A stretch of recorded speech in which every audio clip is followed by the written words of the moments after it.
Naira, Ekal-nêbi, the Fallen Palace. Tier 2 and Tier 3 walkthrough.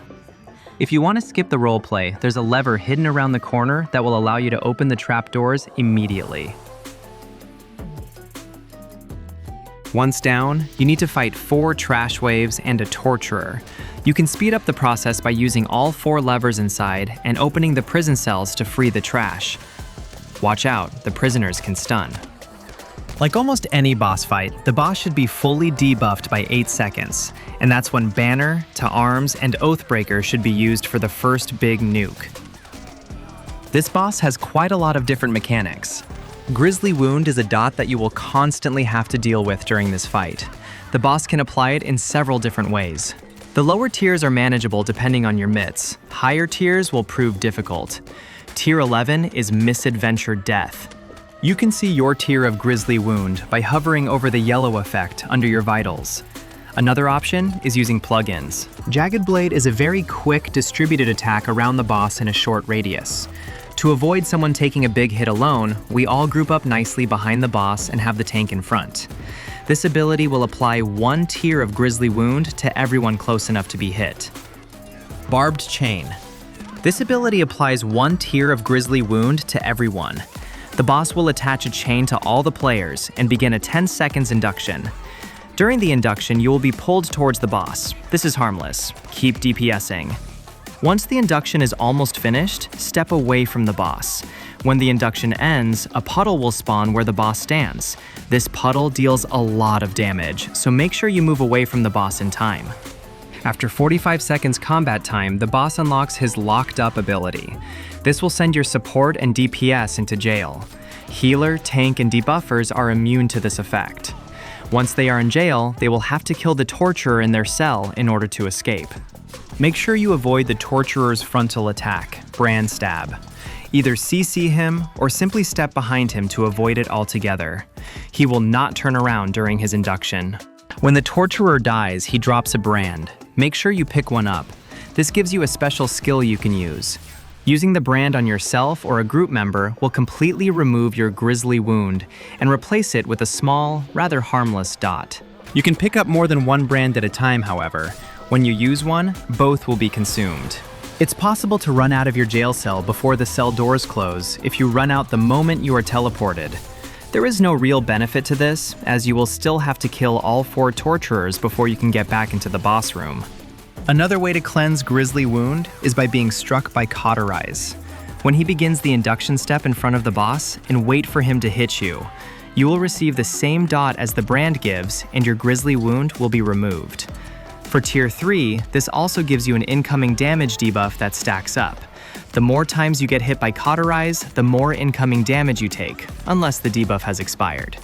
This usually isn't an issue though. On Tier 1 difficulty, everyone struck by Cauterize will have the wound removed. For Tier 2 difficulty, this skill now has a maximum of 4 targets. Tier 3 is capped at only 2 people. Which means that, unless you are at a dangerous tier, you don't step in front of the boss. Let someone who needs removal do it.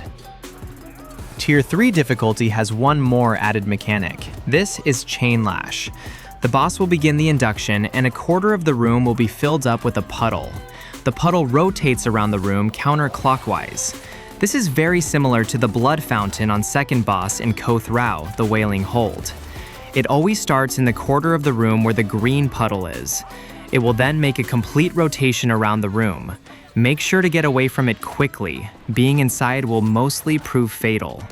At the same time, it will also apply 1 tier of Grisly Wound if you get hit and survive. Lastly, there are the Phials. Some Phials are restricted to some tiers, like the orange one, which is only available on Tier 3. The yellow Phial spawns 3 puddles that deal damage over time and permanently roots anyone standing in them for more than a second. The root can be cleansed with a poison potion or a curing skill. At the same time, the Phial also gives a 200,000 morale bubble to everyone. The bubble lasts for 120 seconds. If you struggle to stay alive, this Phial could be helpful. On Tier 3, you need to be quick to cleanse to avoid being rooted when Chain Lash arrives. The blue Phial drains 4,000 power every 3 seconds. Everyone also gains times 1.3 outgoing tactical damage and plus 30% outgoing healing. These effects are also applied to the boss.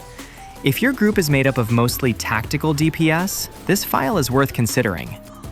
The red Phial applies 1 tier of Grisly Wound to everyone. It also gives minus 30% physical mitigation. Ranged, meaning hunters, and melee DPS will deal times 1.3 more damage. These effects also apply to the boss. The boss will hurt considerably more if you pick this potion because of the damage increase on the boss and mitigation reduction on you.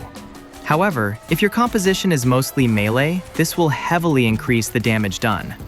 If you are able to sustain yourselves, this Phial will speed things up a fair bit. The purple Phial will give you a hot for 30k every 3 seconds, but you also receive plus 75% inductions, minus 50% run speed. This also applies to the boss. This potion is not worth considering. The green Phial can be very helpful. It instantly removes all tiers of Grisly Wound when you kill it.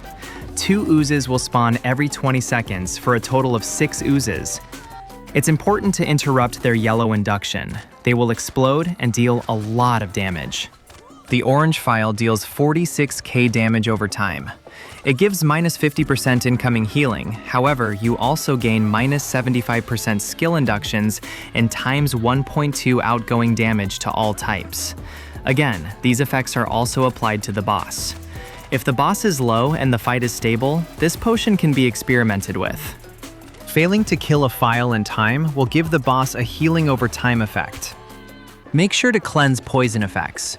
The boss will apply a total of 3 poison effects to someone at random. Multiple effects can be applied to the same. It's okay to hold off on group cleansing until you see all 3 effects. However, keep in mind it is possible to resist the effect. That's all for now. Best of luck to you and your group.